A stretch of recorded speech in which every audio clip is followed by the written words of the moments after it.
Today's all about the batteries, baby. Today we're going to be comparing this Kemimoto lithium battery versus the old school lead acid battery. Going over the pros and cons, and we'll answer the question, is lithium really better?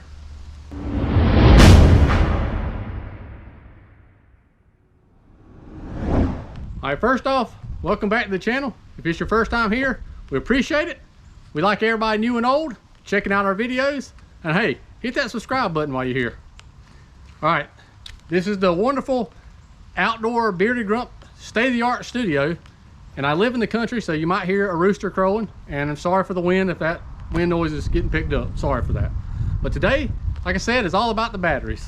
I'm going to be comparing this Kemimoto lithium motorcycle battery versus the old school lead acid battery.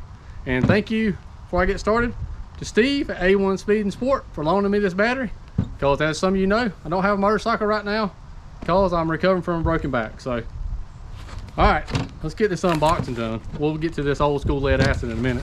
Like I said, today we're going to be comparing and seeing if lithium's truly better. In some aspects, I think it is. In some aspects, I think it ain't. I got a little bit of experience with lithium batteries in the RC car racing world. Had never had one on a motorcycle. Always went old school lead acid. There's some pros and cons. Like I said, we'll get into it. But unpackage it, you get the owner's manual. We'll put all this stuff under this battery so it don't blow away. You get your screws to mount up your terminals. You also get a bunch of these pads. I think there's like 5 different size pads in there. So you can make this battery any size you want. And I can already tell y'all, if you look inside there, the packaging on this Kemimoto is pretty top notch. I ain't never got a battery that well packaged. So you get all these little pads in there. Said different thicknesses, as you can see. So you can just stick them on the bottom of that battery, and you can adjust it to any height so it will fit a various amounts of motorcycles. Now this is, let me set this aside, sorry. Now this is the biggest one they make, and it says it's 12.8 volts is what its resting voltage is. So that's a little bit higher than the lead acid. Capacity is 6 amp hours. Watt hour is 76.8. Don't even know what that is. And it says the cranking amps cold is 480. But I've read into the battery a little bit more.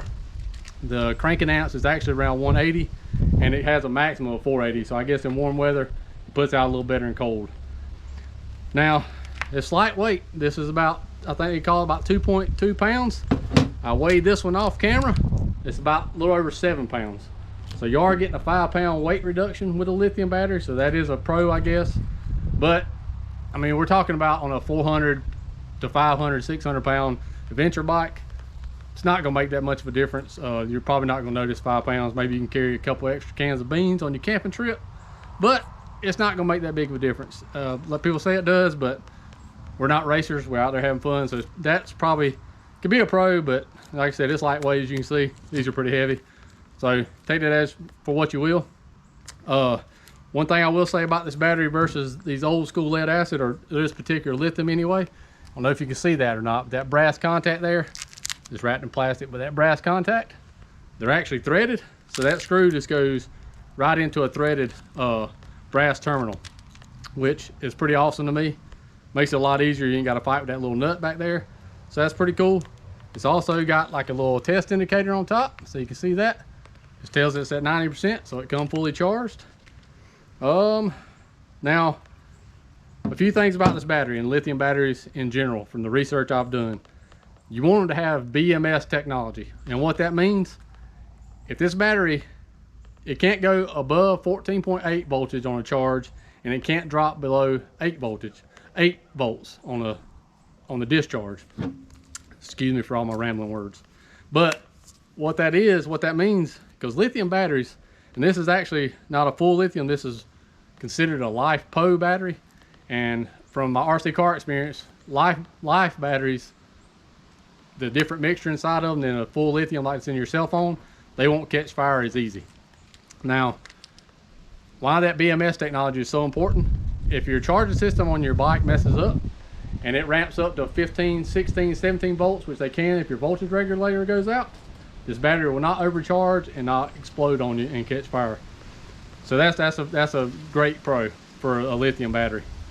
Like I said, it can't go over 14.8 and can't go below 8 volts, and it's got cutoffs in it, it'll actually cut the battery off in that situation. Sorry for that too. And they also claim that you don't need a special charger. Kemimoto says you don't need a special charger for this battery, so you can use your same float charger, your like battery tender, you can use it on this as well. They don't like parasitic drains on lithium batteries, so if your motorcycle has a clock that runs, a security system or something like that all the time, definitely want to keep it topped off. They say it can sit up to 3 months and still crank the bike without any issues. Don't know if that's true or not, but we'll see. Sorry for the car going by. Like I said, it's all one shot. Going for it. We do what we can do on the Bearded Grump channel. Now, lead acid, old school, they work all the time. Cold weather don't bother them. Nothing like that. Now, that's one thing. I'll go back to this. Cold weather, I've heard these batteries need to warm up in cold weather, so you need to cut your switch on, leave it on for about a minute before you start to crank your bike, because the battery just needs some heat in it. I don't know if that's true. Never used it. When I get a new bike, I'll try it out. Lead acid, maybe a little worse for the environment, but they just do everything they're supposed to do. That's all from my experience. They're not, everybody knows about lead acid. It's been out forever, so I'm not gonna go over that battery too much. They're heavy, yes, but they're tanks. You can pretty much do whatever you want to with them. They usually last about 3 to 5 years in a motorcycle if you keep them on a tender. They can go underwater, stuff like that. That's another negative about this battery. It can't be submerged underwater, and you may ask yourself, what does that matter on an adventure bike? Well, if you tip it over and the bike goes underwater, covers the battery, I mean, I'm sure you're gonna have other problems, but it can short the battery out. It's not guaranteed, but they say if the water's a conductor, it'll conduct across both terminals and short the battery out. Now, I don't know which bike I'm gonna get yet, but if I do end up with a KTM 990, that's gonna be a big issue. If you know about the 990, you watch this channel, you know about that bike, you'll know why that is. I won't get into that because we'll just have to wait to see what bike I get, but that might be an issue, but I'm gonna put it through the torture test regardless. But that's pretty much it. So thank you, Kemimoto, for sending me this battery, giving me some content while I'm recovering from this process. If y'all want to see something really funny, I should have filmed me putting this table and stuff up because I can't bend over, so it takes me a minute to set these videos up. So I apologize for not having as much moto content, but it's gonna start coming back out, and starting to get motivated again. Hopefully I'll be healed for too long, be back riding. But so thank you, Kemimoto. If y'all want one of these of your own, I'll drop a link in the description for Kemimoto's website. We also have a discount code where you'll save 15%. I believe that's TGB Moto, but I'll drop all that in the description and maybe in the pinned comment as well, so you can pick one of these up. I think they're like 90 bucks on their website, and you'll end up getting it for about $75 if you want a lithium battery, or go old school lead acid, or AGM, whatever you want to do. I'm not going to tell you how to do your stuff on your adventure bike. We're just going to put it through the torture test and see how it works. So as always, appreciate y'all watching. If you hadn't already, hammer the shit out of that subscribe button and that notification bell so you'll be alerted when new content comes out. See y'all in the next one. If you watched the video all the way through, I appreciate it. Like I told y'all, if you want to see something kind of entertaining, watching me take this table down and put it up, or do anything like this is pretty entertaining, because see how I got to squat, can't bend your back, stand back up, kick stuff, move stuff, like you're always taking a dump.